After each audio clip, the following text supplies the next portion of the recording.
मित्रों नमस्कार, मैं दिनेश यादव। आज कृष्ण जन्माष्टमी के अवसर पर पूरा देश भक्तिमय है। सब कोई अपने-अपने ढंग से कृष्ण जन्माष्टमी मना रहा है। क्या आपने सोचा है कि सबके अपने-अपने कृष्ण हैं?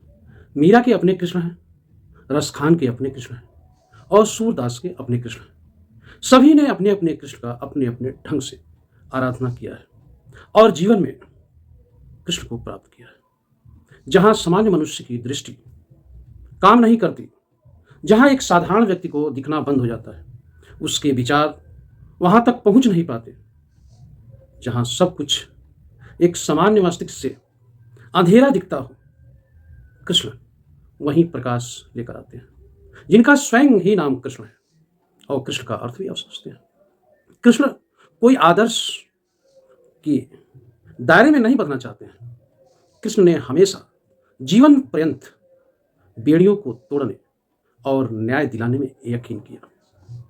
कृष्ण ने जन्म लेते ही अपने माँ बाप की बेड़ियां तोड़ी, उन जेल के गेट को तोड़ा और कंस ने जो अपने माँ बाप को कैद कर रखा था, उनके बेड़ियों को तोड़ा। आप कृष्ण को ध्यान से देखें तो हमेशा उन लोगों की बेड़ियां तोड़ने में ही अपना पूरा जीवन लगा दिया, चाहे वो विचारों की बेड़ियां हो या प्रत्यक्ष दिखने वाली जेल खाने की बेड़ियां हो। कृष्ण ने हमेशा जीवन पर्यंत उन सामाजिक परंपराओं की बेड़ियों को भी तोड़ा जिसे परिवार समाज ने अपने से कमजोर लोगों पर लगा रखा था, महिलाओं पर, बच्चों पर, समाज के आखिरी उस व्यक्ति पर। समाज के उन सभी बेड़ियों को कृष्ण ने तोड़ दिया। कृष्ण ईश्वर के रूप में ही अपने आप को स्थापित स्वयं किया हो या न किया हो, लेकिन कृष्ण के हम जीवन को देखें तो हमें यह जरूर प्रेरणा मिलेगी कि हमें न्याय करने की बात अगर किसी से सीखनी है तो श्री कृष्ण से सीखनी है। उन्होंने तनिक भी देर नहीं लगाया किसी भी तरह की बेड़ी को तोड़ने में। वो सब कुछ जीवन के शुभारंभ से ही देखने को मिल जाएगा आपको। श्री कृष्ण के जीवन में आपको प्रेम भी मिलेगा, युद्ध भी मिलेगा, करुणा भी मिलेगा, आकर्षण भी मिलेगा, समर्पण भी मिलेगा। सब कुछ कृष्ण के जीवन में मिलता है। इसीलिए महर्षियों ने, साधु और महात्माओं ने श्री कृष्ण को 16 कलाओं से परिपूर्ण माना है। उन्हें आप किस दृष्टि से देख रहे हैं ये आप पर निर्भर है। आप भगवान श्री कृष्ण के बाल लीला को आप देखें तो आप खोते चले जाएंगे किस तरह से गोकुल के सारे लोगों के जो बच्चे हैं उनके साथ वो बाल लीलाएं कर रहे हैं और कभी कभी उनके ब्रह्म होने की झलक भी देखने को मिल जाती है। लेकिन वो कुछ ही क्षणों में अपनी मां यशोदा को भी भ्रमित कर देते हैं कि आपने मिट्टी जो हमारे मुख में देखने की कोशिश की, उसमें जो आपको ब्रह्मांड दिखा, वो क्षण मात्र में ही मां यशोदा की बुद्धि से ओझल हो जाता है और खुद कुछ देर बाद ये मानने लगती हैं कि एक मेरा एक साधारण बच्चा है। इस तरह के तमाम रहस्य आपको गोकुल में उस बाल कृष्ण से देखने को मिल जाएंगे। चाहे गायों का गायब होना हो या पूतना से लेकर के जितना भी आप जो त्रिणासुर है, तमाम असुरों ने कंस के द्वारा भेजे गए, लेकिन अंततः एक छोटे बालक के हाथों सभी मारे गए। आपको उन बाल लीलाओं में एक तरफ आकर्षण मिलेगा तो दूसरी तरफ उन जहरीले लोगों का दमन भी मिलेगा, कंस के द्वारा जो षड्यंत्र के तहत रचा गया। ये सब कुछ किस लिए है? सीखने के लिए। हम बाल कृष्ण से सीख लेकर अपने बच्चों को संदेश दें। ये केवल उस कालखंड के लिए, द्वापर के लिए जरूरी नहीं था। द्वापर से कहीं अधिक आज के वर्तमान समय में जहरीले और विषाक्त चीजें समाज में व्याप्त है। उन चीजों को काटने के लिए जो आप किसी भ्रम की बेड़ी में, किसी विचार की बेड़ी में, गरीबी की बेड़ी में, आर्थिक विपन्नता की बेड़ी में अगर आप जकड़े हैं तो वो किस तरह से कटेगा, हमें प्रभु कृष्ण से इसे सीखना होगा और जानना होगा। हमारे बच्चों का भविष्य अंधकार में न जाए, भगवान कृष्ण के सीख को हमें उन्हें देना होगा। ये मात्र एक कहानी नहीं, बल्कि एक चेतना है, एक ऊर्जा है जिसे हम भगवान कृष्ण से लेकर के अपने भविष्य जो भारत के हैं उनके जीवन में भर सकते हैं।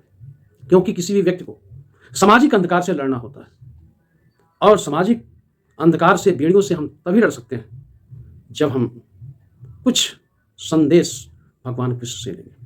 आप भगवान कृष्ण के बाल लीलाओं को देखें तो आप पाएंगे कि बहुत सा संदेश आपके जीवन में आता चला जाएगा। आपने इंद्र और कृष्ण का युद्ध भी देखा होगा, जब इंद्र को इस बात का अहंकार था कि हम ही सब कुछ हैं, फिर लोग चढ़ावा हमको क्यों नहीं चढ़ाएंगे।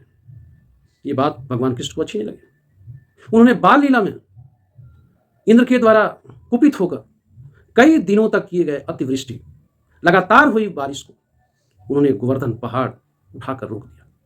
उन्होंने रक्षा की पूरे गांव की, गौों की, लोगों की, और संदेश दिया कि प्रत्यक्ष रूप से जो आपके जीवन में आपके लिए कुछ दे रहे हों, नदी, पहाड़, गाय, कोई व्यक्ति जो आपके जीवन में सीधा प्रभाव डाल रहा हो, आपकी उन्नति, आपकी प्रगतिशीलता के लिए काम कर रहा हो, उसको मानिए, आदर कीजिए, उसका महत्व दीजिए और पूजा भी कीजिए।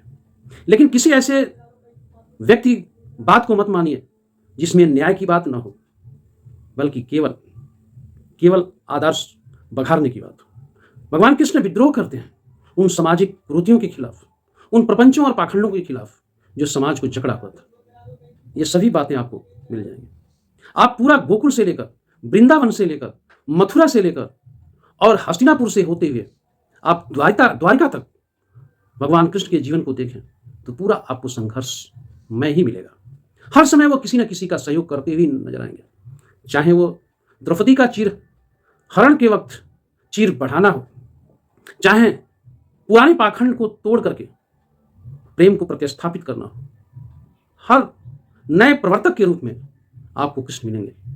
आपको लगेगा कि वो आपको भारत की जो सदियों से चली आ रही जो पुरानी परंपराएं थी, कृष्ण उसको तोड़ते हुए आपको नजर आएंगे। आप जिस दृष्टि से देखेंगे भगवान कृष्ण को, उस दृष्टि उसी तरह के आपको नजर आएंगे, बिना किसी लाग लपेट के। भगवान कृष्ण न्याय के लिए संघर्ष कर रहे हैं, और किसी को न्याय दिलाने के लिए किस हद तक जाना पड़ेगा, इस बात की उन्होंने तनिक भी चिंता नहीं की। आप ध्यान से देखें, जो कृष्ण काल एवन का युद्ध है, उसमें आप संघर्ष के साथ साथ त्रेता युग से सोए हुए मुचकुंद को भी आप देखेंगे। सारे कालखंड को एक जगह इकट्ठा करना और फिर उसके आवश्यकता अनुसार उसका निदान करना, यह भगवान कृष्ण के व्यक्तित्व में छिपा हुआ था। आप कुरुक्षेत्र के बीच, युद्ध के बीच, जब दोनों तरफ, एक तरफ पांडव और दूसरी तरफ कौरवों की सेना खड़ी हो, उसके बीच जो जीवन का संदेश है, जो भगवान कृष्ण के मुखारविंद से बोला जा रहा है, अर्जुन को पथ दिखलाने के लिए, अपने साहस और पराक्रम की पहचान करने के लिए, और न्याय के लिए लड़ने के लिए, और दुष्वृत्तियों को खत्म करने के लिए, आप उसे अगर आप सुने तो आपका जीवन धन्य हो जाएगा। वो सब कुछ आपको महाभारत के पन्नों पर और गीता के संदेश में मिल जाएगा, जो आपके जीवन के लिए जरूरी बातें हैं। पढ़कर देखिए, अध्ययन करके देखिए, आपको भटकना नहीं पड़ेगा और किसी व्यक्ति के सहारे नहीं रहना पड़ेगा। आपके भीतर स्वयं प्रकाश प्रवाहित होता हुआ चला जाएगा। आपको ज्योति दिखनी शुरू हो जाएगी और आप हर बात को, जहां पे कंफ्यूजन पैदा हो, अंतर्द्वंद हो आपके भीतर, आपको पथ मिलता चला जाएगा। आप जरूर अपने जीवन में श्रीमद् भागवत गीता का अध्ययन करें, तो आपको साहस, पराक्रम और रास्ते बखुद मिलते चले जाएंगे। आप ध्यान से उनके संदेशों को आप सुने, जो भगवान कृष्ण के द्वारा अर्जुन को बताए जा रहे हैं। आपको लगेगा कि संसार उनका एक विस्तार रूप है।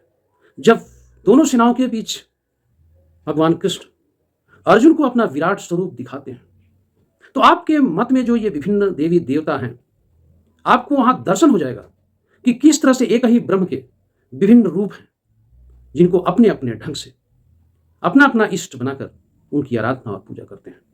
आपको यकीन हो जाएगा कि विभिन्न रूपों में दिखने वाली प्रकृति एक ही ब्रह्म का विस्तार स्वरूप है। आपको दूसरे से किसी तरह का दुराव, भेद, नफरत और क्रोध समाप्त हो जाएगा। आपको हर तरफ महाराज की तरह, हर किसी में वही कृष्ण देखना शुरू हो जाएगा। आपके विचारों में जो अंतर्द्वंद है, अंधकार है, वह समाप्त हो जाएगा और हर प्राणियों में भगवान कृष्ण आपको दिखेंगे। आप दूसरे में कभी भेद कर ही नहीं पाएंगे। आप पाएंगे कि जो आप हैं वह स्वयं दूसरा भी है। वही ब्रह्म प्रतिबिंब के रूप में पशु, पक्षी, वृक्ष, नदी, पहाड़, सामने वाला मनुष्य, हर किसी में वही कृष्ण है। उन्हीं का संसार एक विस्तार है। भगवान कृष्ण बार बार योग माया का नाम ले रहे हैं। ये संसार एक आभासी, आप जो देखते हैं वो सच में दिखता तो जरूर है, लेकिन वो वैसा है नहीं। ऊपर आकाश दिख रहा है, तारे दिख रहे हैं, लेकिन जब उसे आप स्पर्श या छूने की कोशिश करेंगे, आकाश दूर होता चला जाएगा। हर कोई कुछ लगता है कि वो आपके करीब है, लेकिन सब कुछ आपको योग माया में आभासी ही बताया गया है। इसलिए यदि आप अपने जीवन को समझना चाहते हैं, कुछ जीवन में पाना चाहते हैं और अपने संसार के समस्त बेड़ियों को काटना चाहते हैं, इसका एकमात्र उपाय है कि आप भगवान कृष्ण के शरण में चले जाएं, सब कुछ उन्हें समर्पित कर दें, अपने दुख, अपने सुख। आप पाएंगे कि आपके भीतर धीरे धीरे ज्योति का प्रवाह हो रहा है और सब कुछ जो आपकी चिंताएं, जो आपके कलुषित विचार हैं, वो समाप्त होते चले जा रहे हैं। एक प्रकाश की अनुभूति करेंगे और आपका इस पृथ्वी पर आना सफल हो जाएगा। हम आपसे फिर मिलेंगे और इस जन्माष्टमी के पावन अवसर पर सभी को हार्दिक शुभकामनाएं। नमस्कार।